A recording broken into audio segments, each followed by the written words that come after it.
Hey guys, what's going on? It's Jordan. Welcome back to the channel. Thank you for stopping by. Alright, so today I want to discuss with you a very inexpensive monitor. Maybe you're starting to get more into videography, or if you have a camera that doesn't have an articulating screen, or maybe you just need a cheap monitor to help you with something. I don't know, but we're going to talk about this, which is the FeelWorld 4K 5.7 monitor. So let's go ahead and get into it.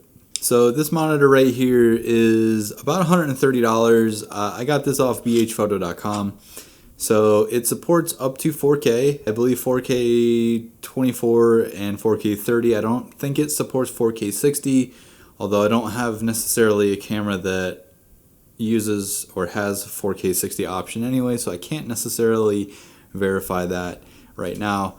But I will say that it does work with 1080p 60, I know that for sure, 1080 24, 1080 30, and probably some lower resolutions on top of that as well. So the nice thing about having a external monitor like that is you get not only focus peaking, you get a histogram on screen, plus on top of a 5.7 inch monitor where you can clearly see things a lot better, false colors, and it has some other goodies entwined with that as well, although I would say probably the most usable things on there are focus, peaking, false color, and having a histogram that you're easily able to see on a larger screen. So the nice thing with it is it does have a 12 volt in, and it also has a 8 volt out. So I'm not necessarily sure what the 8 volt out is for. This is my first monitor, so this is kind of like a rough first review type of deal.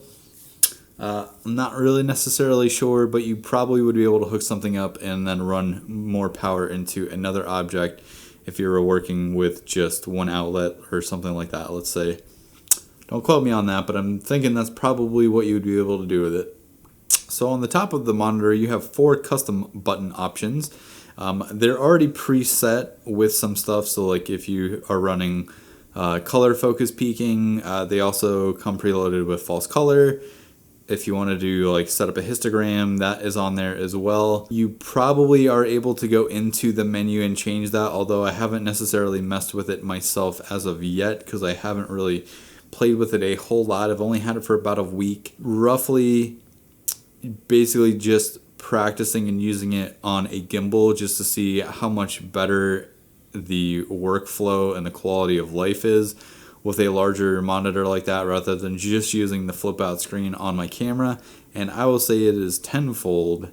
You're able to see things a lot easier, which is nice, and just having a monitor is just an all-around better feeling. I mean, especially when you're doing videography. So maybe something, if you're looking into it, it's definitely worth the price. So on the side of the monitor, you have a HDMI in, which is a full-size HDMI. So it comes with a cable in the box. So you get a HDMI to a mini HDMI, which most camera manufacturers have been using for the longest time now. I don't know if there are any cameras manufacturers out there like Canon or Sony that use a full HDMI to the camera. So if that comes down to that and you need a full HDMI to your camera from the monitor, obviously you're probably going to have to go out and purchase a HDMI cable by itself. Something to keep in mind. So the batteries that it uses are the Sony NP style batteries. What I have right now is the newer style NPF 550 batteries in here. The newer ones work. It was a little tricky at first for me to figure this out because basically when you put it in, you have to like push the battery down for it to slide in, and then the monitor will have a little LED light right here. The monitor will come on once the battery is inserted properly, and then you're good to go. On the top you have all of your function buttons. A power button, you have your function buttons up here, power, your menu button, and then your cycle through buttons. I will say when you press the menu button, you go through, you have to press the menu button again, and you got to go down using the function 3 and 4 buttons. So something to consider. when you're setting up the monitor, it's a little bit of a, it takes a little bit of getting used to if you've never used the monitor before. Keep it in mind. Now, everything else that is included in the box with the monitor itself is this nice little tilt arm right here. So I'll get into this here in a little bit, but so this is made out of aluminum. It comes with a little like quick release on the side here. So if you gotta like tilt your monitor up and down, and then a little like paddle lock. Also on the side here too, you have the option to put something else like cold shoe mount, like a vlog mic, or maybe like a small little light to go to the side of this. Like if you needed to, let's say you're using this as just a monitor on top of your camera, bam, you have a little light on the side right here, which is giving you some more nice front light. I will say this much. So when I first got this, the first thing I did was I put it onto my Zhiyun Weeble S. The Weeble S doesn't have an option to mount anything on it externally, like a monitor. You have to buy those accessories separately, but I actually purchased a little top handle for it, which I believe when I purchased it, I didn't really realize it was for the Zhiyun Crane 2 or something like that. But anyways, so the little handle that I have has a bunch of 3/8 and 1/4 inch threads on it. I had an extra little hot shoe mount that came with the handle that I was able to stick onto one of the 1/4 inch threads, and this way I was able to mount the monitor. I will get into that here in a little bit when I get into the cons. So just keep in mind, we're going to get back to that here in a second. What else comes in the box is you have this little bracket here, which I have on the monitor itself. But this basically is like a little sun shield hood like clip, so where you are able to put the sun shield on top of this. I haven't used it yet just because it's not like, it hasn't been super sunny out, but anyways. So this comes with that. It clips onto the monitor itself, and then you're able to put the sun shield on it when you need it, which is a nice feature. This first monitor I've had, so I don't know if other ones are similar to that, but I think that's pretty cool, especially for $130. Everything's included basically for you to get started shooting. Now on the actual monitor itself, there are 3 1/4-20 mounts on this monitor. So if you wanted to mount it onto the bottom, onto the top, or onto one of the sides. So your 12 volt in, your 8 volt out, and then your HDMI are on one side. So that side does not have a 1/4-20 thread on it, but 3 out of 4 ain't bad. So something to consider.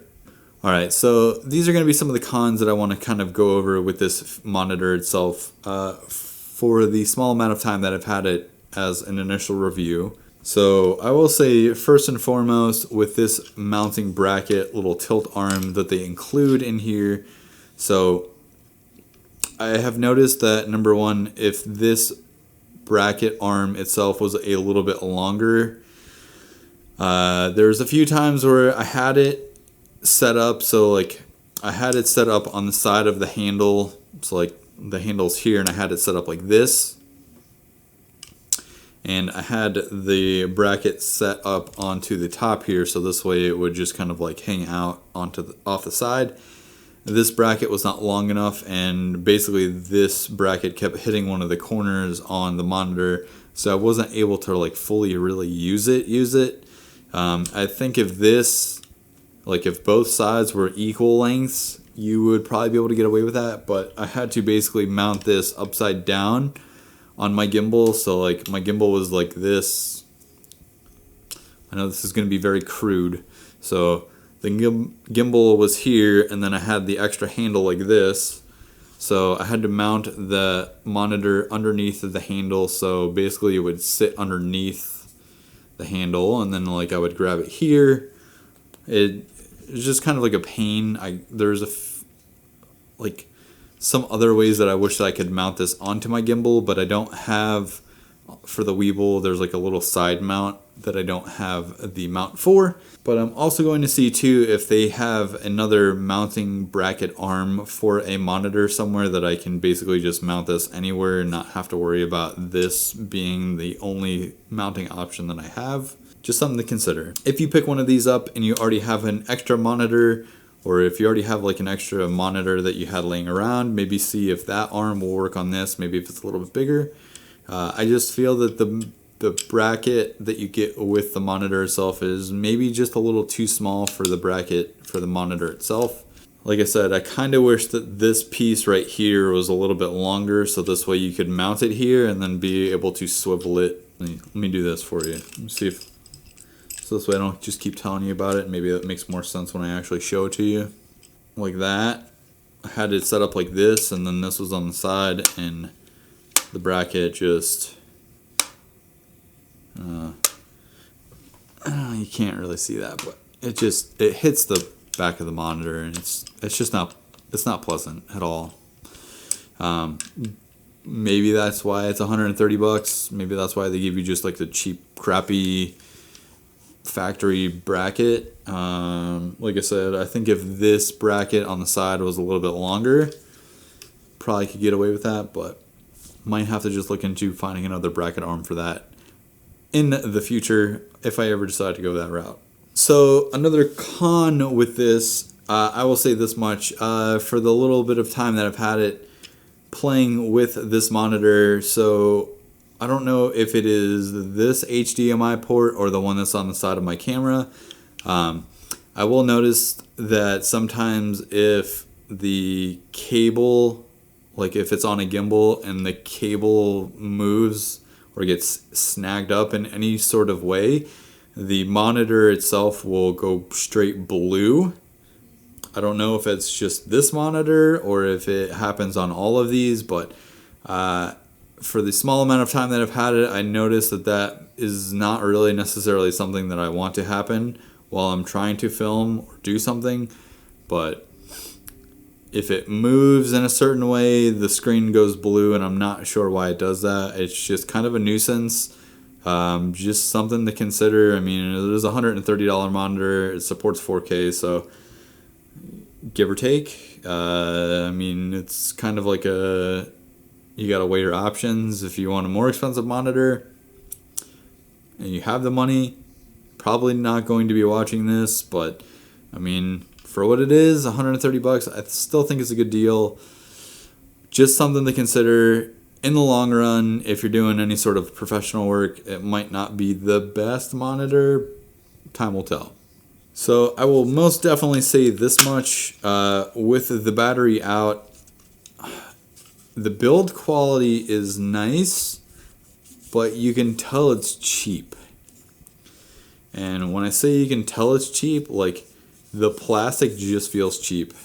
You know what I mean? Like there's some things that are plastic that feel nice, and like you're like, oh man, that's, you know, even for it just being plastic, it feels nice. Like this feels like it's just like a cheap plastic. Like if you dropped it, I most guarantee you're breaking plastic. I'll say that much. Just something to keep in mind. So the next thing I wanted to cover on this as a con is these batteries. So I haven't done a full test on how long one single fully charged battery will work in the monitor. I will probably do that for like a 3 or a 6 month review, but I have these are the NPF 550 batteries. So these are the newer ones. They're equivalent to the Sony FPF batteries, but I bought these when I got my CN160 lights. They were like 30 or 40 bucks for the pack and the charger. I just feel that these probably will run out on you, so you're probably going to need at least 2 of them if you're doing any sort of like long shoots for a day. Just something to consider. If you have the budget to buy multiple of these, I probably would. I don't feel that there's enough juice in this NPF 550 battery. I know that they have like the NP 970s or whatever, like they're the bigger, chunkier ones. So if you have the money for those, maybe just go that route instead if you don't already own some. But yeah, I think it would be nice if this also was able to take like triple or double A's. Obviously I understand that you have the option to put a DC 12 volt in for power, so this way you could just basically run it all day and not have to worry about it. But let's say if you were out in the field and you had only two of these if you only had two of these NPF 550 batteries, and you had like a pack of double A's, it would be nice maybe just to slap 6 or 8 of them in here and get an extra hour of record time. Just something to consider. So last but not least that I want to talk to, like I tried to find a video on YouTube myself. So I haven't ever really worked with a gimbal and a monitor together, and I wasn't really sure if there was a specific way that you have to set up a monitor onto a gimbal.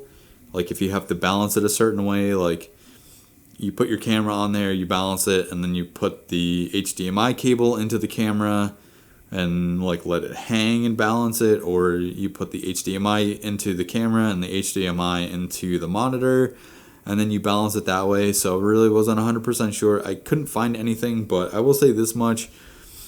For the couple of days that I basically just set this monitor up on my gimbal with a camera and played with it, I will say, and I don't necessarily think that this is just all for the monitor itself too. I think it was also for the gimbal as well. But when you have this set up on a gimbal and you have the HDMI cable that is provided to you from FeelWorld going from the monitor to the camera, I've noticed that it feels like the HDMI cable like is pulling the camera down on one side on the gimbal, and I don't know if that's normal.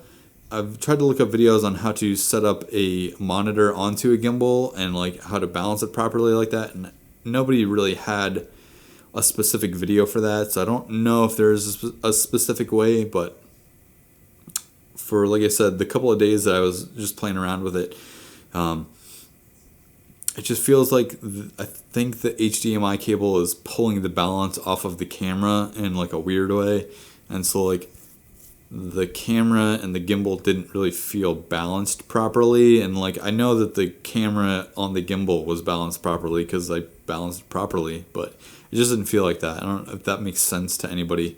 If I figure out a way to balance it and make it work all together, I'll probably make a video specifically for balancing the gimbal with the camera and a monitor setup type of deal. But for everything that I could find, I couldn't find any videos specific to that. So maybe it's just the HDMI cable, maybe it's something else, I don't know, but that was just something that was kind of like off to me, so I just kind of wanted to include that in this. And I know it's not necessarily geared towards the monitor itself, but just in general, so just keep it in mind. So another cool thing with this too is there is a little USB port on the bottom here, as well as some headphone jack. I'll have to give this a try. I haven't tried it yet, but as far as I can tell, you can set a pair of headphones in this, so if you have it hooked up to a camera, you should be able to monitor audio. So that's pretty cool. USB port here on the bottom, so you can do USB firmware updates. And yeah. So that was it, guys. If you guys like this video, give it a thumbs up. If you didn't like it, also give it a thumbs up. Hit the like button, hit the subscribe button, hit all the buttons, and I'll catch you guys next time. Peace.